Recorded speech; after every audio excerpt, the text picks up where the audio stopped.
Background: the taxi business model. Dear listeners, I recently had to take a taxi due to work-related reasons, and on my ride back home, I had a fascinating conversation with the driver.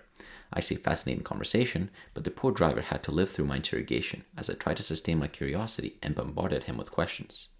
Anyway, our discussion revolved around how he operates his cab, how he earns money, and how he can go to his competition, and so on and so on. Throughout the conversation, I realized that I have never thoroughly thought through the actual business model, how taxis can operate. I've heard that Uber and other ride-sharing apps will take over the taxi business for years, but is this true?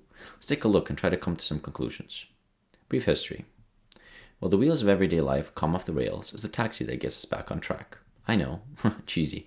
I'm just simultaneously studying the rail business. But where did this unsung hero come from? The next time you hail a cab, spare a thought for the centuries of history behind this simple act. From ancient dictionaries to modern day emergencies, taxis have been there, often in unexpected ways, to transport people in need. The early traces of taxis could be traced to ancient Greece and Rome. Here, unlike the traditional trademark yellow cabs, wealthy citizens used a little carried by slaves to navigate the city's streets. Of course, this is hard to relate to in our today's world, but a parallel could be seen in rickshaws. Person-pulled carriages, you can Google it, they look pretty cool. Where street vendors can still drive to clients to destination. The notion of taxis stalled until more road infrastructure was systemized, and the demand only picked up for such services in the 17th century, where cities were getting more and more dense. In 1605, horse-drawn carriages for hire appeared in London and Paris. These were called hackney carriages, from the French word hackney, again apologies for pronunciation, meaning an easy-to-ride horse. The first machine-powered taxis came in 1823, where steam-powered taxis were introduced in London. Here's a little known fact. Electric taxis, battery ballistic cabs in London in 1897, came before gasoline-powered taxis, which came in 1899 by Daimler in Germany. Then the significant development in the history of taxis was the introduction of the taximeter in 1907 in New York. While researching taxis, I came across this very cool fact in history that I was completely unaware of. The fact revolves around the taxi significantly contributing to World War I battle, securing a French and British victory over the Germans. During the First Battle of the Marne, and in a 24-hour window, about 600 Paris taxis carried 6,000 soldiers to the front lines, a distance of 50 kilometers. This action surprised the Germans, who witnessed one of the first recorded uses of motorized transportation in battle, which was on September 7, 1914. Even more fascinating is that, followed by city regulation, the taxis dutifully ran their meters, and the French treasury reimbursed the total fare of 70,012 francs, which is about 429,000 US dollars or $584,000 Canadian today. Today, the taxi industry is on the brink of a revolution as self-driving cars are hitting the roads. For example, Google's Waymo, Tesla Automation, and various Chinese EVs. Robotaxis promise a future of safe, efficient, and accessible transportation. What does this mean for the classic taxi? Will it evolve or become a relic of the past? One thing's for sure, the idea of taxis is not going anywhere. Platform economics. Suppose we zoom out and think of what, in essence, is a taxi operation, whether it be in the form of a taxi-sharing app or a city-provided transportation network. In this case, it's a platform where primary focus is to make easy to connect drivers willing to provide a service with passengers looking for a ride. The drivers are attracted to a system where many available passengers require the service, granted with adequate pay. For the passenger, the incentive is to use a service that will provide a driver with quick and safe travel to their destination within a reasonable time. Granted, it is not too expensive of a service. These incentives push for a system that encapsulates an extensive network of drivers and passengers with its scale satisfy the different incentives of both parties, also called platform economics. Again, the more drivers, the less time a driver needs to go to a passenger and make the system more efficient. In a way, the bigger this platform gets, the harder it is to switch due to habit formation and the ability to optimize for the number of users to keep the prices relatively competitive. So to paraphrase and emphasize, if I'm a passenger and need a driver at time X, I'm more likely to find it with a higher rated driver platform. Plus, the ability to choose drivers between more drivers is also a plus. If I were a driver, the more passengers I would have, the more work I would be able to acquire.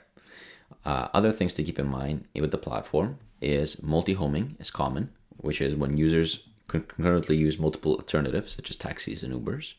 Switching costs for the users are minimal. The user can switch and it doesn't cost them a penny. Users are more sensitive to price than to brand loyalty. Otherwise, it would be hard for ride-sharing apps to pop in and out. And drivers usually have varying incentives than their platforms. Business models. While the underlying premise of connecting drivers with passengers remains constant, the business models throughout which taxis operate generate profits vary dramatically worldwide. These variations often reflect local regulatory environments, cultural preferences, infrastructure constraints, and historical precedents. Before examining these models, it's worth noting that the passenger incentives remain remarkably constant across all systems: price, speed of service, personal safety, and ride availability. From my research, it seems passengers are more sensitive to price, as evident in Asian ride-sharing markets, with Uber an exception in North American markets over its cheaper competitor, Lyft. Contradicting, I know. Some passengers may prioritize additional services like vehicle comfort or environmental considerations, but these represent specialized market segments rather than core demands. Traditional medallion model. Even though I'm putting this all under the traditional model umbrella, this model encapsulates several variations. Still, they all share a common foundation: artificially scarce created through government-issued licenses, or referred to as plates. Cities limit the number of plates, ostensibly to prevent oversaturation that would make the business unprofitable for drivers, though the real beneficiaries are often existing license holders.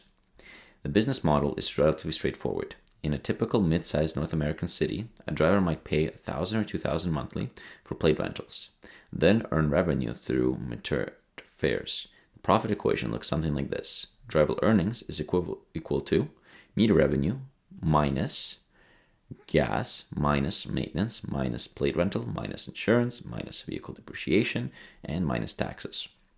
The variation of this model, once its variation is an additional player in the value chain who primarily acquires the plates and then directly rents them to operators, officially to make it easier to transfer plates between operators. Another thing to keep in mind is that taxi operators would invest in taxi medallions to treat them as a sort of investment vehicle. For example, New York's taxi drivers would buy taxi plates at the start of their careers and work through their lifetime, banking on the fact that the New York population would grow over the decade and then cash out at retirement. At the peak in 2013, New York taxi medallions traded for over $1 million each. The leasing model. So back to our intermediary companies. One model exists, which, by the way, was the model that my driver, who gave me the ride, followed, where cities sell operating rights to intermediary companies, who then bundle services for individual drivers as a flat fee or percent of revenue or a combination of both. Here, the lease companies can offer the service of leasing vehicles, providing a brand name, service application, bundle insurance, and much more. For example, for a flat fee of $1,300, in my city this ranges from $1,300 to $1,600 depending on the bundle, drivers get a plate, network access, insurance, and unified branding, such as the same logo and the same car colors. A more comprehensive package is available that allows you to include a vehicle arrangement for a driver. The bundle will run you $3,300 to $3,600 a month, depending on the size of the vehicle and type: hybrid, gas, electric. In this model, there could be a misalignment in incentives between the operators and the taxi drivers. The misalignment stems from the driver's preference not to have a large of a network of drivers to the point where customers are not turned away, to reduce the competition between themselves. However, the leasing company's revenues depends on maximizing the number of active drivers paying monthly fees. Picture a busy downtown intersection. Passengers love multiple available taxis, but each driver sees a sea of competition for every fare. For the driver's equation, revenues from fares minus lease fee minus gas minus maintenance minus taxes is equal to their profit. The leaser equation is the leasee fees times number of drivers minus city fees minus insurance loss or gains minus vehicle cost, depreciation or maintenance, minus marketing fees minus platform fees minus taxes equals profit. The leaser has predictable scalable revenue. The driver faces variable income that decreases as more join the network. Again, you could find variations where the lease also gets 10% of the revenue, but the principle of the model remains the same. The partner model. You may think, why have a lease in between? Can't you put up in a group and recommend the system? Well, you're not the first to think so. Here's the partnership model. Instead of individual competition, drivers pool their vehicles and revenues, splitting profits based on hours worked rather than individual performance. The equation would look like total fleet revenue minus all expenses multiplied by your hours divided by total partnership hours will be your profit.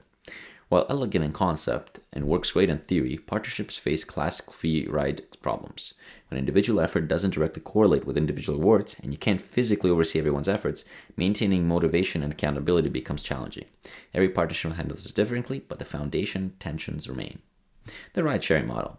We have finally reached the headline model, the ride-sharing model popularized by models like Uber, Lyft, Grab, Didi, etc. Fun fact I didn't know before researching this is that Lyft actually came before Uber. In the eyes of many, these companies have turned the industry upside down and democratized ride sharing.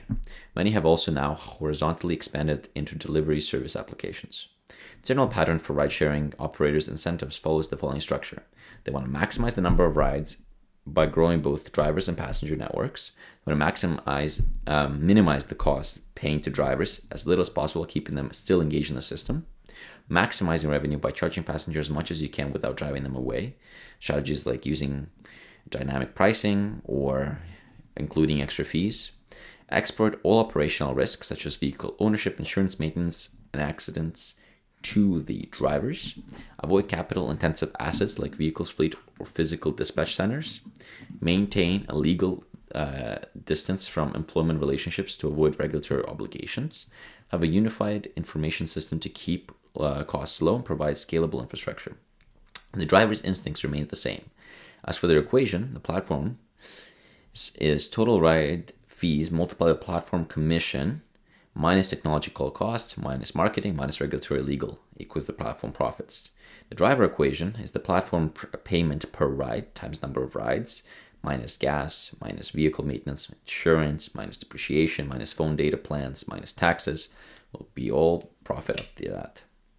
What's particularly revealing is how the platform captures revenue on every transaction, while the driver absorbs virtually all the variable costs and risks, minus the public perception risks from the unfortunate rides, ethical considerations, and pending fair practices lawsuits in cities where taxis were displaced. The driver provides the vehicle, pays for the fuel and maintenance, bears insurance liabilities, suffers vehicle depreciation, and supplies the labor. At the same time, the platform takes in commission off the top and has complete control over pricing and any data collection. Additional services. In this piece, I give a high-level view on how most have fallen into the trap of oversimplifying business models. Still, it provides a nice general picture of the different avenue available for taxi drivers and taxi operators to make money.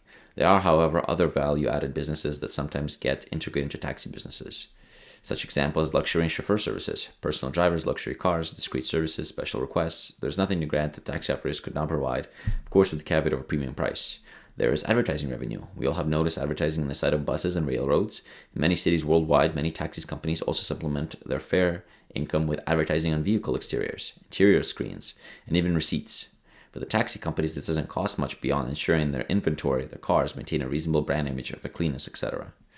Government public-private partnerships. Here the taxi model becomes intertwined with essential public services, where taxi companies contract with local governments to provide municipal services. For example, paratransit for disabled individuals or non-emergency medical transportation. They secure stable contracted revenue streams. Subsidized taxi models for public transportation. Similar to the last category, in some areas where building a whole transportation network might be uneconomical, governments sometimes subsidize taxi drivers to fill critical transportation gaps. This service provides operation with a guaranteed minimum revenue while saving government money on building out a transportation network. Franchise model. Instead of spending all the capital to start from scratch, some taxi operators expand through franchising. Local operators pay for brand recognition, centralized marketing, and operating systems. This model allows for cutting costs, for example, having one call center serve 2 different cities, but more specifically, not rebuilding brand image repeatedly. There are other models that we have not explored. For example, subscription models, which allow passengers to receive a monthly payment for guaranteed rides. Another stark example of a profit model is models built on communal value, where members share the responsibility of providing rides, much like seen in carpooling, shuttles, or shuttling between cities. Still, the main focus is either on providing additional higher margin service or finding creative, often low capital ways to increase the overall revenue granting from the existing operations. Anyhow, thank you. Investment legend Peter Lynch believed that everyday life is a rich source of investment ideas, from noticing popular local businesses to widely adopted products. This on-the-ground observation aligns with the quote, "The person that turns over the most rocks wins the game." I have been practicing following that advice religiously and appreciate the cab driver humoring my questions. I think I satisfied my curiosity through the ride and learned a lot from my exchange with the taxi driver. So informally, thank you to him, and I hope you all found this piece interesting. All the best, Daniel.